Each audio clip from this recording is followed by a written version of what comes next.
Is this mic? This mic is working, yeah. All right. Thank you all very much for coming.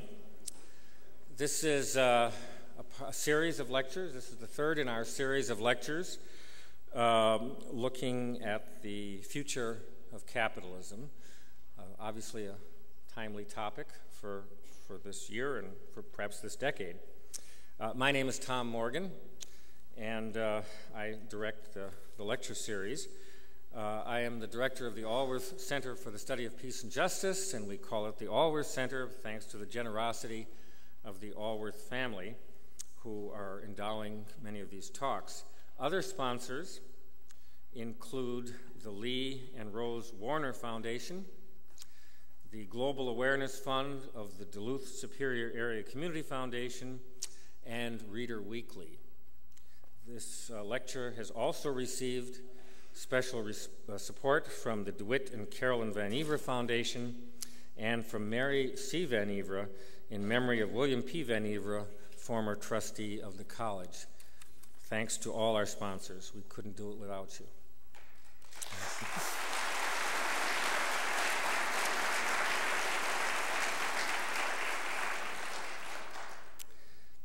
Our speaker this evening is an environmentalist, a writer, and the founder of 350.org, an international climate campaign.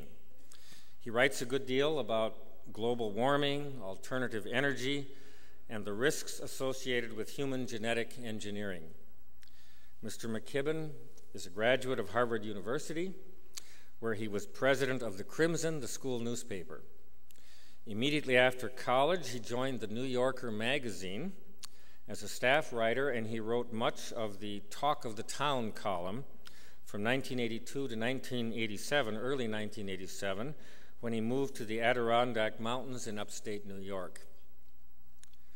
His first book, The End of Nature, came out in 1989 and is regarded as the first general audience book about climate change. It's been printed in more than 20 languages. His next book was The Age of Missing Information, in which he compared a day's worth of cable television programming to a day spent on the mountaintop near his home. Subsequent books include Hope, Human and Wild, about living more lightly on the earth, Comforting Whirlwind, God, Job, and the Scale of Creation. That one is about the book of Job and the environment. Maybe One, about human population. Long Distance, a year of living strenuously, about training for endurance events at an elite level. Enough, about the dangers of genetic engineering. And Wandering Home, about a long solo hiking trip. His more recent publications include, or his books include, Deep Economy, and that's the subject of tonight's talk. He also has Fight Global Warming Now, a guide to citizen environmental activism, and the forthcoming Earth, Making a Life on a Tough New Planet. Mr. McKibben is a frequent contributor to various general interest magazines and newspapers. He currently lives with his wife, writer Sue Halprin, and their daughter Sophia, age 16, in Ripton, Vermont. And he's a scholar in residence at Middlebury College. Ladies and gentlemen, please welcome Mr. Bill McKibben.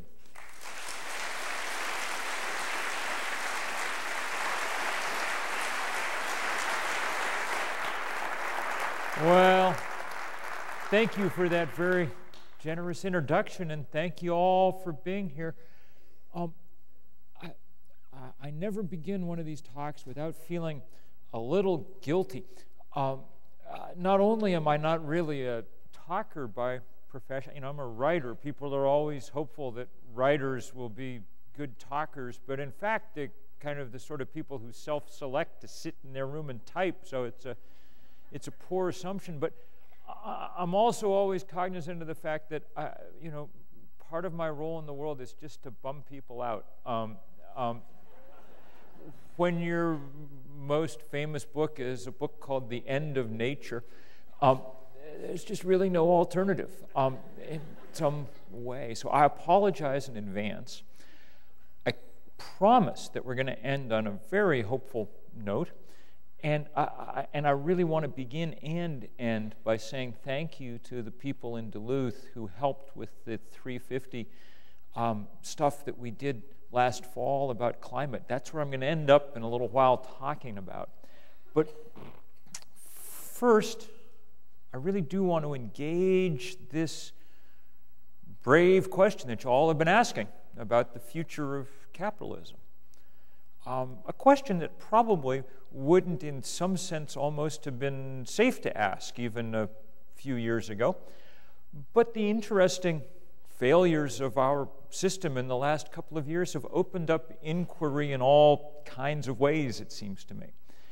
To my mind, the failures that we saw in our financial system are but the smallest hint of the deeper and more systemic trouble that we're in for a series of reasons that I'll get to in a moment.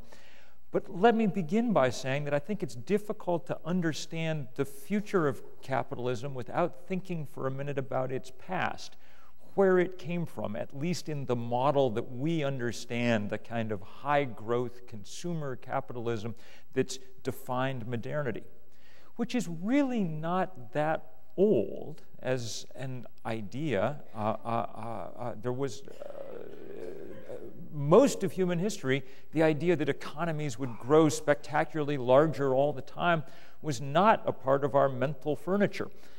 That changed in the early 18th century, and it changed really for one reason: the sudden access of human beings to immense amounts of energy in the form of cheap fossil fuel.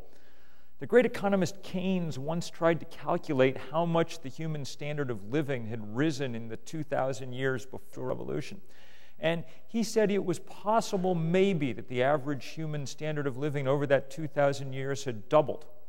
We now take it for granted that it will double every 15 or 20 or 25 years. If you're in China at the moment, it's every 6 or 7 years. And that's because we suddenly had access to something we'd never had before. In essence, a kind of army of slaves for each of us, made possible by coal and gas and oil. And the trouble is, and the interesting thing is, after 250 years of that, we're suddenly in our moment running into the limits of that particular way of living in the world for two reasons. One, we're starting to run out of all that good stuff. Oil's becoming harder and harder to find. You no longer kind of Beverly Hillbillies style stick something in the ground and crude comes gushing through the top. Now, increasingly, you have to go up and find tar sands in remote parts of the world and cook them till they produce oil, and it's all very expensive and difficult and harder and harder to sustain. Even more importantly, now running into sharp ability to allow us to keep combusting fossil fuel. The ability of the atmosphere to contain carbon dioxide, the chief byproduct of fossil fuel combustion, has been essentially exhausted. That's the most profound limit that humanity has yet run into, and one that's going to cause us enormously vexing problems already. As Tom said, I wrote the first book about all this global warming stuff 20 years ago, 21 years ago now. At the time, we knew everything about what was going on, except how quickly it was going to happen, exactly where the red lines were. And unfortunately, in that intervening 20 years, we've learned that the red lines were even closer than we thought, and that crossing them would carry even more dramatic penalties than we understood. The story of that 2 decades has been the story of very dramatic shifts in physical systems on this planet already, even though we've only raised the temperature about a degree, globally average so far. 20 years ago, we would have said that would not have been enough to cause huge change. It would have brought us towards the threshold of the global warming era, or so we thought. But the Earth turned out to be more finely balanced than that, and as a result, we've begun to see phenomenon like, say, the summer of 2007 and the very rapid melt of sea ice across the Arctic, such that at the end of that summer, the world as viewed from a satellite looked remarkably different than it had a year before or many thousands of years before. We're seeing changes of the same scale in all kinds of systems, even some that we didn't 20 years ago even think were susceptible to change on this scale. For instance, the rapid acidification of seawater around the world, which now has ocean scientists very, very scared about the fundamental parts of the marine food chain and all that depend on them. Rapid changes in hydrological cycles, such that we're seeing many more intense rainstorms and flood events at this latitude, and because of the increased evaporation in a warmer world, increased drought in arid parts of the world. I could, trust me, spend the entire evening listing these kind of problems and consequences. I'm not going to do that. Merely tell you that we now know pretty much where those red lines are. In January of 2008, our foremost climatologist, the NASA scientist Jim Hansen, and his team produced a series of papers in which they gave us a numeric definition of our peril. They said that any value in the atmosphere, here's how they put it in the abstract of the first paper. Let's see if I can quote it. Any value for carbon in the atmosphere greater than 350 parts per million is not compatible with the planet on which civilization developed or to which life on Earth is adapted. That's pretty strong language for a scientific paper, and it's stronger still when you realize that we're already well past that 350. We're at 390 parts per million outside today, rising about 2 parts per million per year. That's why the Arctic is melting. Okay?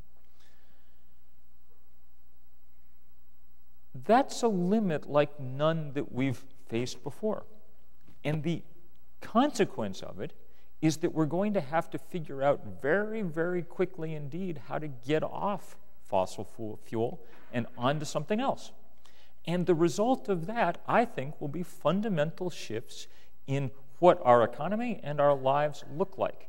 Shifts that in many ways will bring benefits with them, but will be powerfully difficult for us to, more than anything else, internalize psychologically, because we've spent our whole lives imagining growth as the absolute be-all and end-all of our system, and that period of growth, I think, is now coming to its close.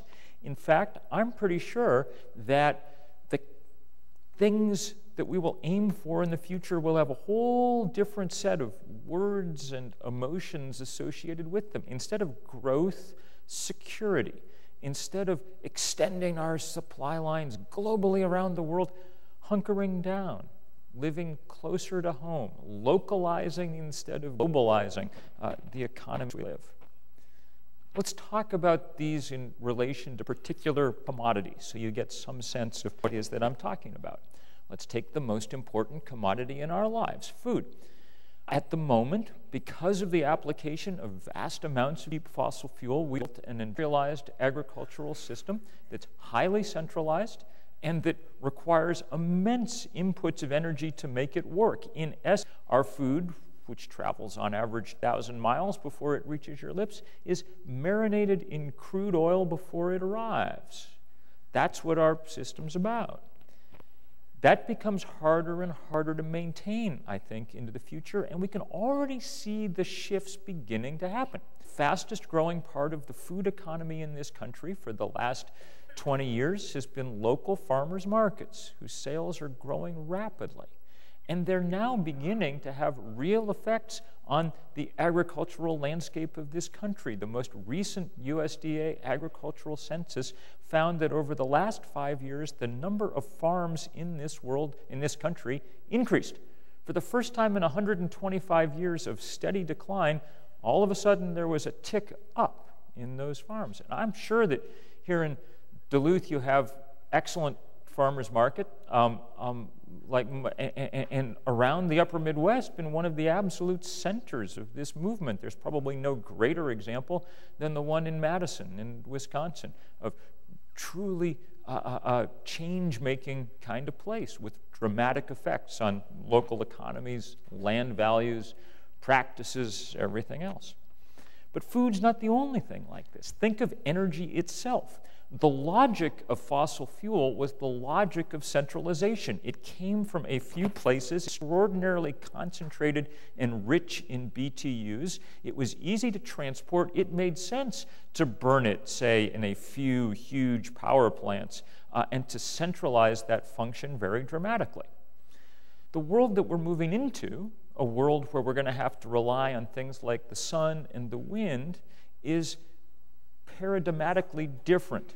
Those things aren't concentrated. They're omnipresent, but diffuse, dispersed. Okay?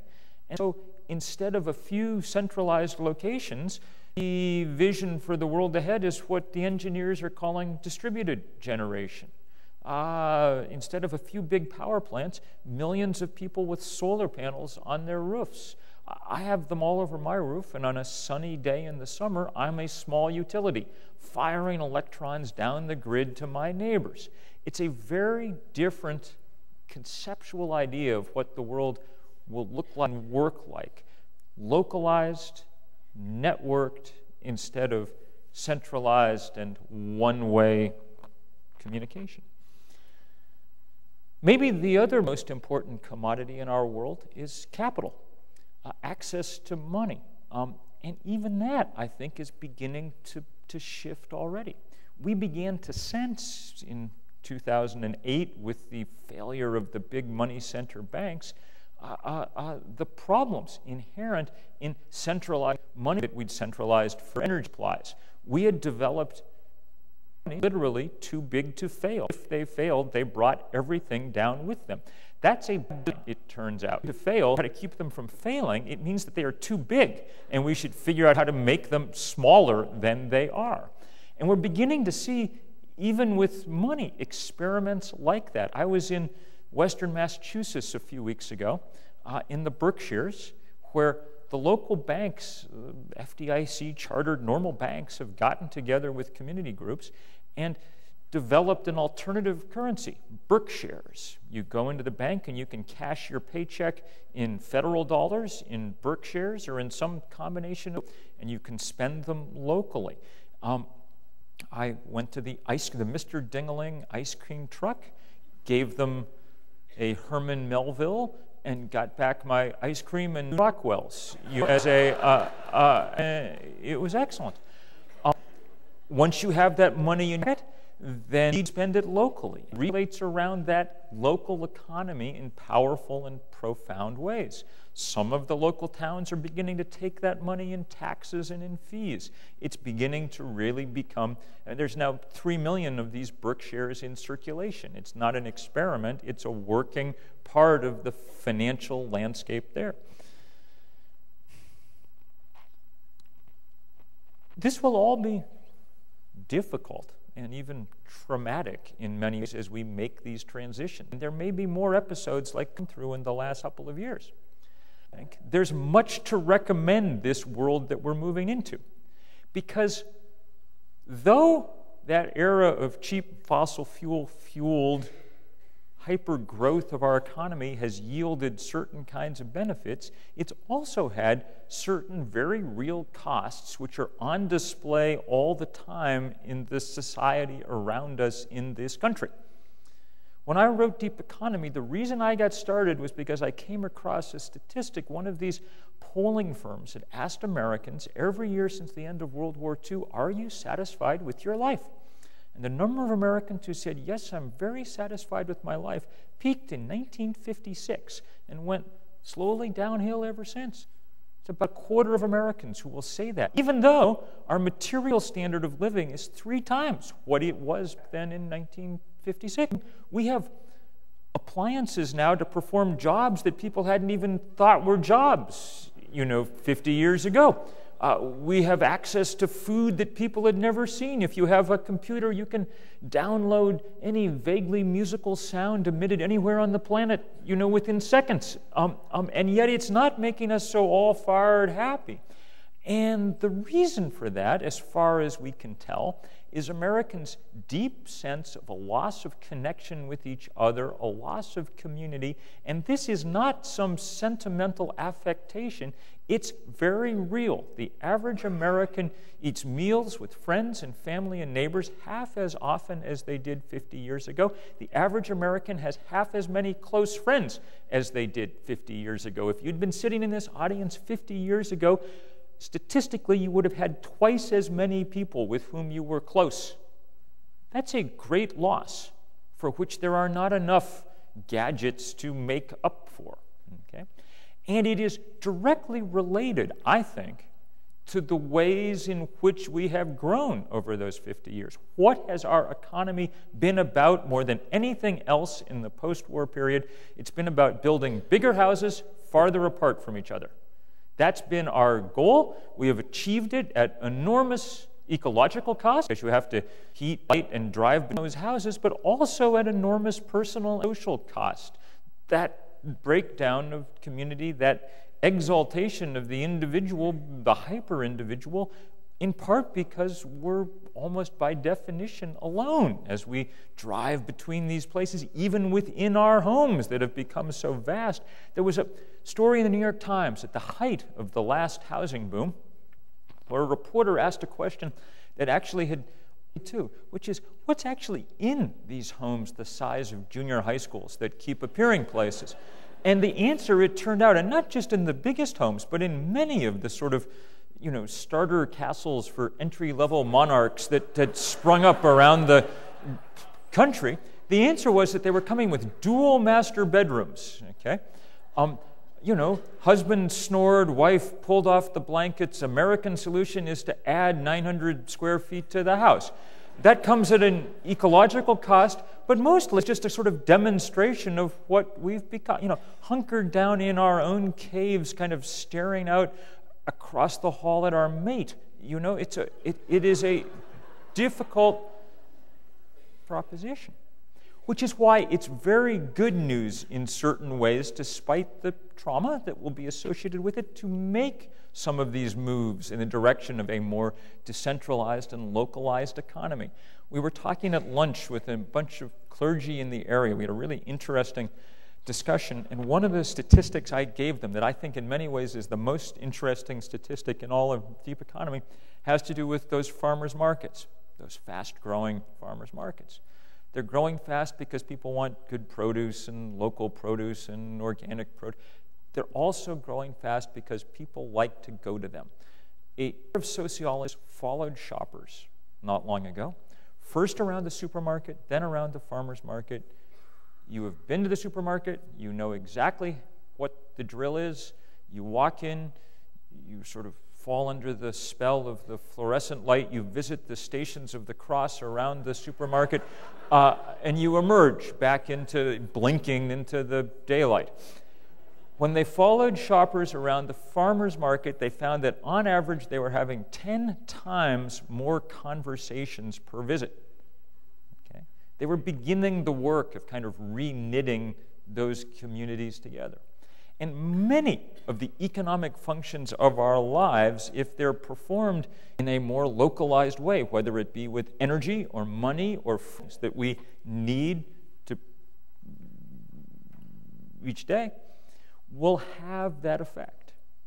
We will someday, and are already beginning to have, a farmer's market in energy, where we bring energy from our rooftops and collect it from our neighbors. A farmer's market in a sense in capital, in information, which is what the internet represents in many ways, on and on and on. That seems to me to have to do with the future of capitalism. And if I stopped right there, it would be, in certain ways, probably be a very good place to stop, because I'm feeling relatively happy. Just in my own mind, laying it out. I've seen enough of these pieces in enough different places to be convinced that it's possible to have something that borrows from what we have now, but is different too. The problem is that we have a couple of things we've got to take care of as we do this work. And chief among them is this overwhelming problem of climate change that if we are unable to slow down significantly, will render impossible all the things that I'm talking about. We've raised the temperature 1 degree so far. The scientists tell us that if we're not able to quickly rein in the use of coal, that we're going to look at a temperature increase more like 5 or 6 degrees in the course of this century. If 1 degree melts the Arctic, we do not want to find out what 5 or 6 degrees does. And the only way that we can slow that down in time, because we don't have much time, is through the use of economic mechanisms hastened or started, triggered by political intervention. We have to put a price on carbon right now that reflects the damage that it does in the environment, so that we will use less of it, so that we will speed this transition away from fossil fuel, away from the global, towards the local. And that's why the debate over putting a price on carbon, a cap on carbon, doing something about change is so heated and enormous. It's because the stakes are very, very high.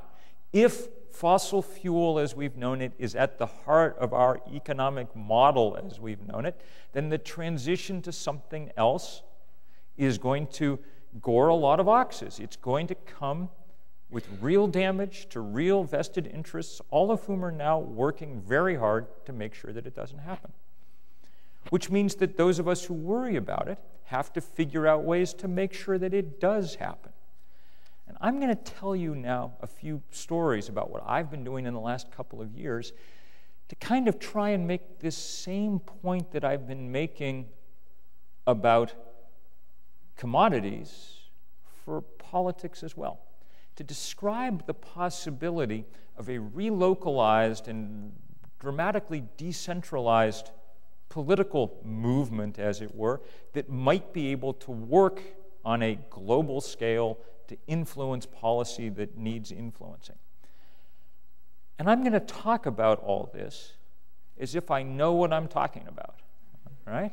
But in fact, nobody really knows what they're talking about when we get to these questions of how we move world systems, how we make political change in these kind of ways. So I'm basically just going to tell you stories about how I've spent the last few years of my life, which is much less as a writer than as a kind of would-be learning-on-the-job organizer about these issues. It really started in 2006 for me. I'd come back from a trip to Bangladesh, the details of which I won't bore you with, but it involved watching a lot of people die from dengue fever, a mosquito-borne disease now raging through the tropics because mosquitoes like the warmer, wetter world that we've been constructing. And when I came back, I wanted to do something beyond write and talk. But I'm a writer. I don't know how to influence things politically. I live in the woods in the second smallest state in the Union, Vermont, you know. I called up some of my writer friends in Vermont and said, here's the plan. We're going to go up to Burlington, our main city, 50,000 people, so not a sort of overwhelming metropolis, but the best we have. We're going to go there. We're going to sit in on the steps of the federal building. And we're going to be arrested, and there'll be a story in the paper, and at least we will have done something. And all these writers as clueless as I, oh, that's an excellent plan. Let's do that. Happily, one of them called up to the police in Burlington. What will happen if we carry out this intrepid stunt? And the police said, nothing will happen. Stay there as long as you want. You know, we'll come visit. So we had to recalibrate. And I just started sending out emails to everybody I knew. Said, look, we're going to go for a walk. And we left a couple of weeks later from Robert Frost's old summer writing cabin up in the Green Mountains, because he's kind of our patron saint. And we thought that most cliched of all high school English class poems about the road not taken was sort of apropos to our situation. So off we walked. We walked for 5 days. We slept in farm fields at night. I'm a Methodist Sunday school teacher, so I'd called up all the Methodist mafia along the way so we could have potluck suppers and things as we went. And we got to Burlington, and there were 1,000 people marching. Okay, now you all live in a sophisticated metropolis, so to you, 1,000 people is not, Vermont. This, with the exception of University of Vermont hockey games, this is as many people as you see in one place at one time ever. Cows were running in terror from the fence line as we went by. And we got to Burlington, and we had enough people that we were able to get all our candidates for Senate and Congress, this was the fall of 2006, to come meet with us. And not just meet with us, they all signed this piece of cardboard and carrying across the countryside that said, if elected, we'll work to cut carbon emissions 80% by the middle of the century, which at the time was a very radical goal endorsed only by scientists, not politicians. But they all signed, not just the liberal Democrats, of whom we have some in Vermont, but the woman who almost won the congressional seat, Republican, had said 2 months before, what too many of them say, she said, I'm not sure global warming is real. More research needs to be done. It turns out the more research that needed to be done was on the question, how many people will walk across Vermont and ask me to change my mind? And empirically, 1,000 was enough because she signed. Okay? So it was fun to see. The only thing that wasn't fun was to open the paper the next morning and read this story that says these 1,000 people, probably the biggest demonstration about global warming that's yet taken place in the United States. I read that, I thought, whoa, no wonder we're losing, We have the superstructure of a movement. We have Al Gore, we have scientists, we have engineers, we have economists, we have policy. The only part we forgot was the movement part. There's nothing there to give it any heft. And, can we build something like this? Well, we decided to see. When I say we, I mean me and 6 undergraduates at Middlebury College, which is a college just this size where I'm located in Vermont. These guys were seniors. They were not done with school, but they were pretty much done with school. So they, off we set. And we had no money. We didn't have any organization. We just started sending out emails to people, and some of them in this room, saying, look, will you organize something like this for 3 months from now in middle April 2007? Our hope was secretly that we might organize 100 of these things, which there have been 100 more than there had been before. But we didn't tell anyone because we feared humiliation. But instead, as things occasionally do in this internet age, it took off. There turned out to be lots of people around the country who had changed their light bulbs and understood that changing their light bulbs was not going to actually stop global warming. And they wanted to do something more. And so people, in April of 2007, there were 1,400 simultaneous rallies in all 50 states. It was really good. And 3 or 4 days later, both Barack Obama and Hillary Clinton, then running for president, signed on to this 80% by 2050 thing. Okay, so we were feeling, the technical word would be smug, I believe, at our, what a good thing we'd done. The problem was, 6 weeks later, the Arctic started to melt. Okay? By the time it was done, it was very clear that not only were our targets now outdated and obsolete, that change needed to happen even faster than that That 2050 wasn't a particularly useful date even to be talking about. It also was pretty clear to us that just as we weren't going to do this one light bulb at a time, we probably weren't going to do it one nation at a time either. It was going to have to be one planet at a time or not at all. So we decided to see, even more ludicrously, could we organize globally? People don't do this very often because the world is a big place with lots and lots of people in lots of different conditions, all of whom insist on speaking their own language and, on and on and on. But we decided we'd take this number, 350, that NASA had given us, and see if we could use that as the kind of organizing principle. Could we take that number as kind of obscure scientific data point, so not maybe the best organizing tool, and jam it into the middle of this debate, push the science hard into it? It turned out that well, we still had me, sort of rapidly aging writer, and 7 now college graduates, 23. 7 was, it turned out, the correct number, because there are 7 continents, and each one of them took one. The guy who took Antarctica also took the internet, because it's sort of a continent, unto itself. And they set out to organize. And basically that consisted, this was about 18 months ago, consisted of going and finding people like themselves all over the world and seeing if they could get something going. And we decided early on that in order to do this in a kind of loud way, we'd need to pick a day and try to use that day as a way to push this into the middle of the debate. And so we picked, fairly arbitrarily, October 24th of last fall. And we worked like crazy to try to make it happen. I was telling people at dinner that I was home in my own bed about 40 days last year because I was just out all over the world organizing, and that my crew the same way. And they did an unbelievable job. They found mostly young people all over the world just like them and trained them, and they went out and trained other people, and but we had no real understanding or idea of how well it was going to work.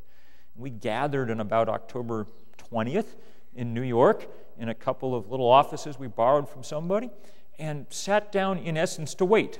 Sit in front of our laptops and see what was going to happen as we asked people to upload images of these things as they happened all over the world. And we were a little nervous. We were a little nervous until the Thursday. Well, let me. I'll cut to the chase. I won't pretend to be.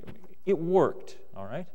The CNN said that it was the most widespread day of political action in the planet's history. There were 5,200 demonstrations in 181 countries. We began to hope that it was really going to work. This was all supposed to happen on a Saturday, but on the Thursday before, we got a call from these 2 sisters in Addis Ababa in Ethiopia. We'd done a training camp in Johannesburg for people from all across Africa. Most of these kids had never been on an airplane or left their own country. And we had to sort of walk them through the airport in Johannesburg because it was so weird and scary, whatever. But they were great. They completely understood, and they got it, and went back, scattered across Africa we did the same thing in Central Asia and the Caribbean. But we didn't hear from a lot of the Africans for a long time because the internet doesn't work very well in most of Africa, and it's hard to be in touch. But that Thursday, we got a call from these 2 sisters.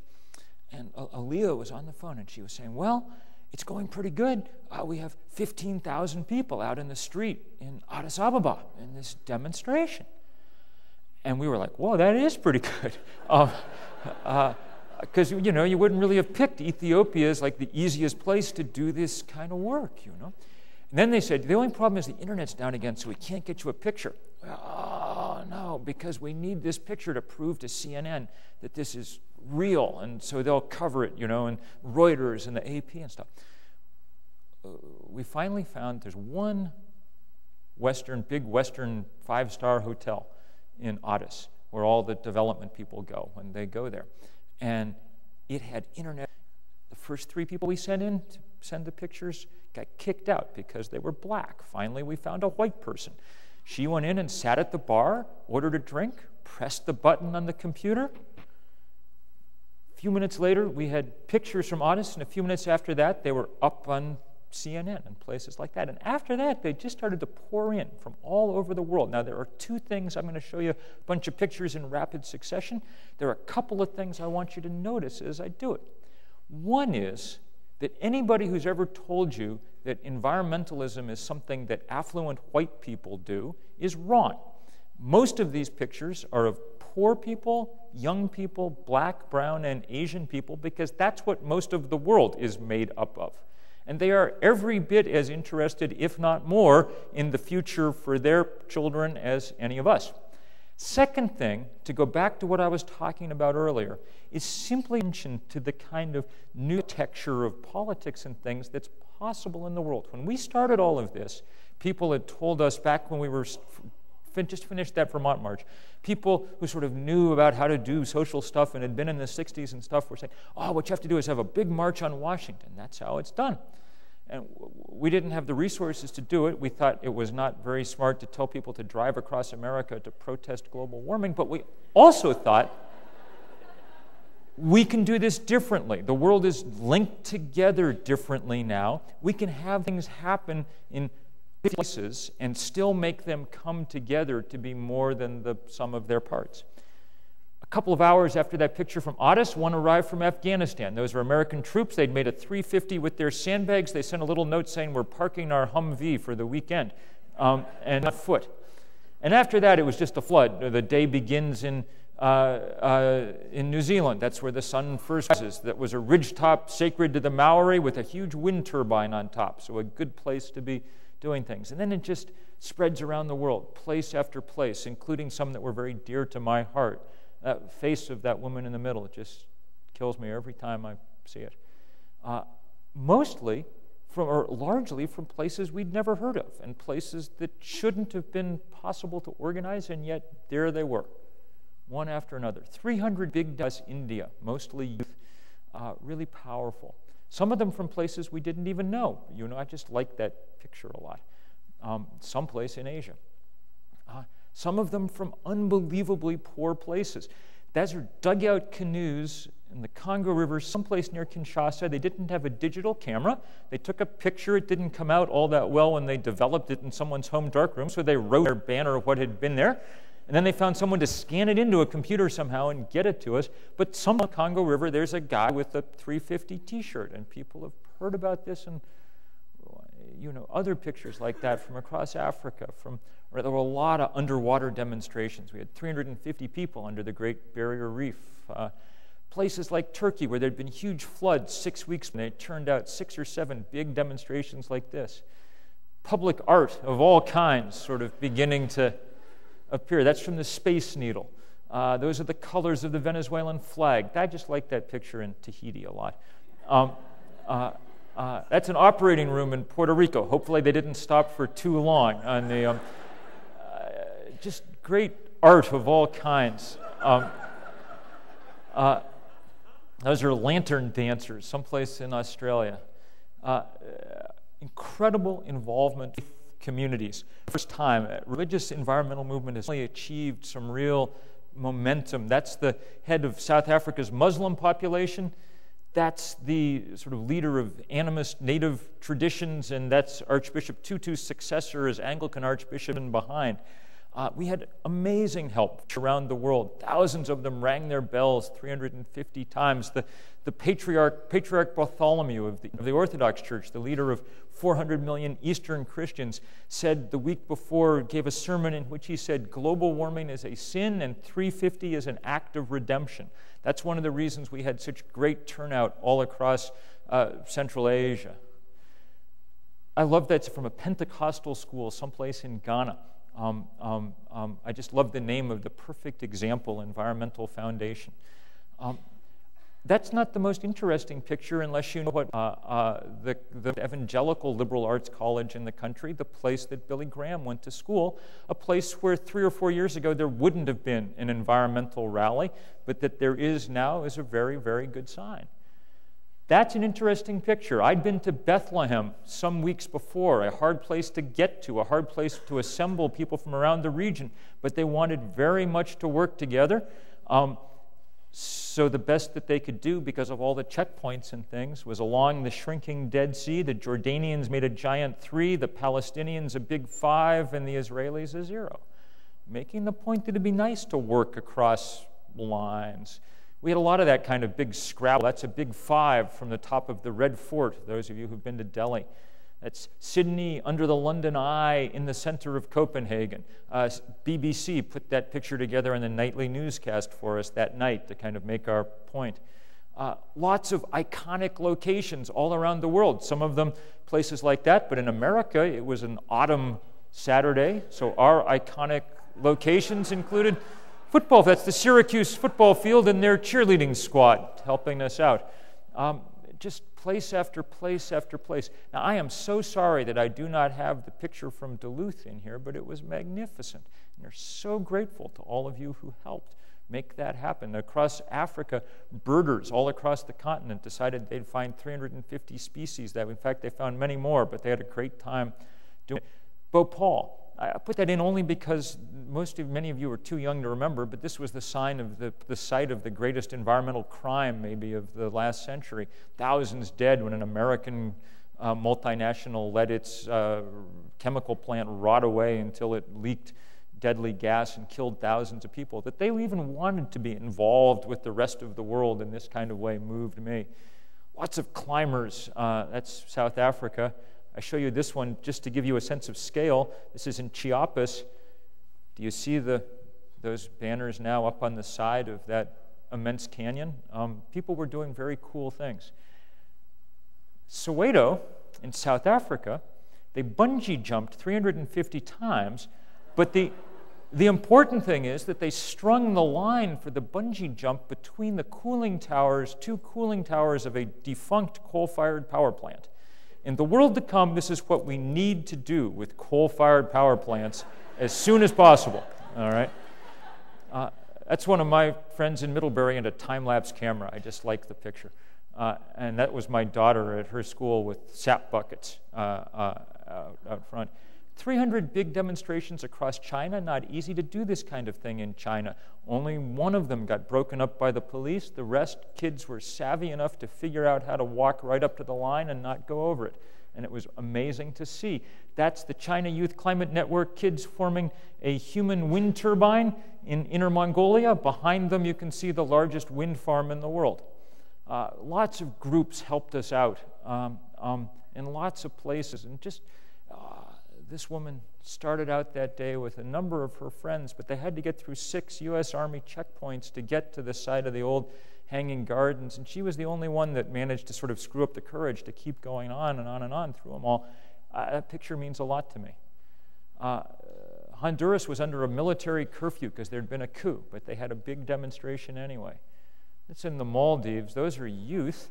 The government of the Maldives, the president of the Maldives, Mohammed Nasheed, this is an entirely Muslim country, trained his whole cabinet in scuba diving. They held an underwater cabinet meeting against their dying coral reef to pass a 350 resolution.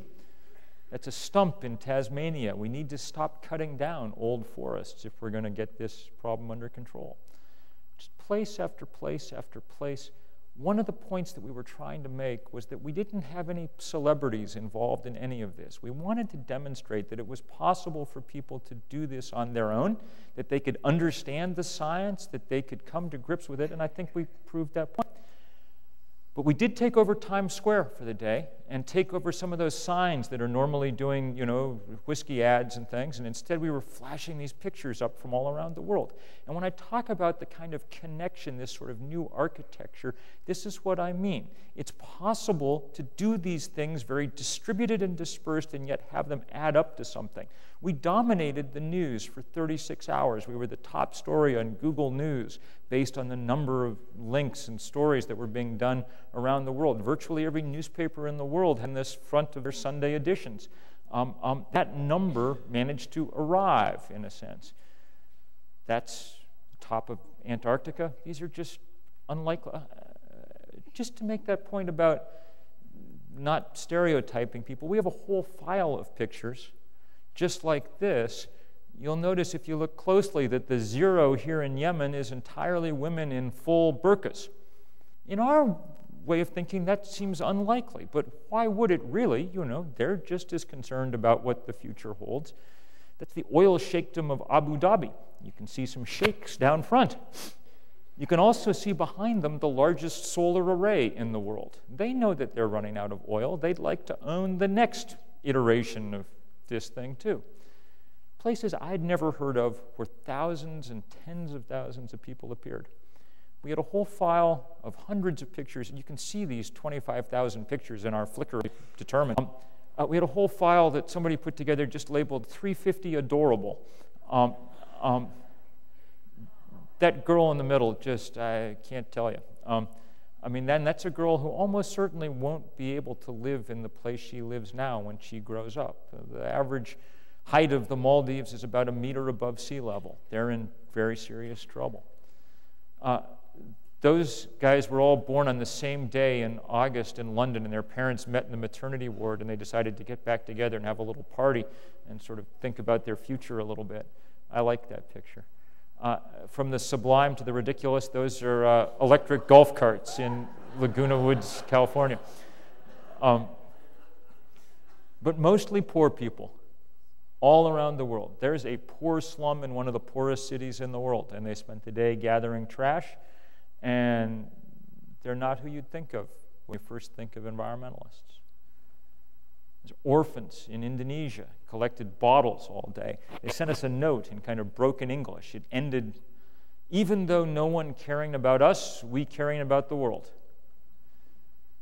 Bangladesh, which for me is also the touchstone for this, you know, it's a hard-working place. It's where 80% or something of the world's T-shirts get made. Nobody got the day off, but they did stop for a little while in their factories, and you can see that they've made some T-shirts too. There to help. I wish I could tell you that all of this magically succeeded in changing everything. It helped. We got to Copenhagen 6 weeks later, and the momentum from this was enormous. It was amazing to see this number that 18 months before no one had heard of was on the center of everything, on everybody's lips. We had handed out thousands of neckties to delegates, and you go into their meetings all wearing these neckties that said 350 on it. By the time the conference was over, 117 nations, about 2/3 in the countries in the world, had endorsed this 350 target, which was beyond our wildest imaginings and is entirely due to the hard work of people like people in this room who made this happen. But they were the wrong 117 nations. They were the poor and vulnerable nations. The rich and deeply addicted nations, led by our own, were not ready to make any kind of serious commitment yet. And so the need for this kind of politics goes on. We haven't formally announced it. It won't be until a couple of days, but I'm going to ask you all to circle the 10th of October on your calendars for this year. We're going to do something sort of like, but not exactly like this. This time, instead of a sort of political set of rallies, we're having what we're calling a global work party. And in thousands upon thousands of places, in hundreds of countries, there will be people doing projects of one kind or another, putting up solar panels, windmills, insulating homes, digging community gardens, whatever. And we'll take pictures of them, and there'll be hopefully 350s in them, and so on and so forth. The point will not be of this global work party that we can solve this problem one project at a time, because we can't. The mathematics is too daunting, the momentum too great. The point of it will be to say to our theoretical leaders, if we can do this work, then you can do your work. If we can get up on the roof and put up the solar panels and dig, then you can go back to the Senate and actually do the work that you're supposed to be there doing, passing the legislation that we need passed, doing those kind of things. We'll see. We'll see if we can keep the pressure on. This will be the great test that we've ever faced as a civilization. Can we, in short order, make this switch from one world to another? Can we muster the courage to go from the world as we know it now to a very different world, a world, as I've said, that I think will have many benefits, but nonetheless will be very different and hard to get to? Can we do it in short order? Can we do it in the 20 or 25 years that climatologists tell us we have to avert the very worst outcomes? I, frankly, don't know the answer to that question. The only thing I do know is that the answer to that question will be determined by how hard we work to make it happen. And if there's a possibility of it happening, it will only happen to the degree that we're able to push this process hard, to join together all around the world to make it happen. And even a year ago, even 6 months ago, if I'd been talking like that, I would have caught myself and tried to avoid those cliches, working together around the world, so on and so forth. But now I've actually seen it with my own eyes and come to believe that it's entirely possible. Possible, not guaranteed, not certain, maybe not even likely, but possible. And so I really ask for your help in the year ahead at 350.org, and I really thank you for your help in the past. It's a real pleasure being colleagues and getting to work together. Thank you all very much.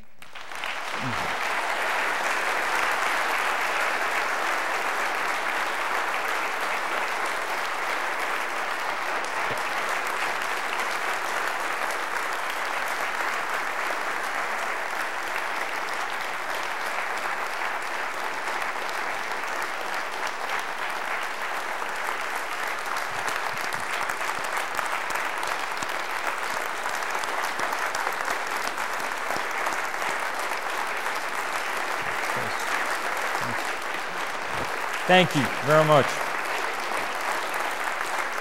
Thank you. Fire away and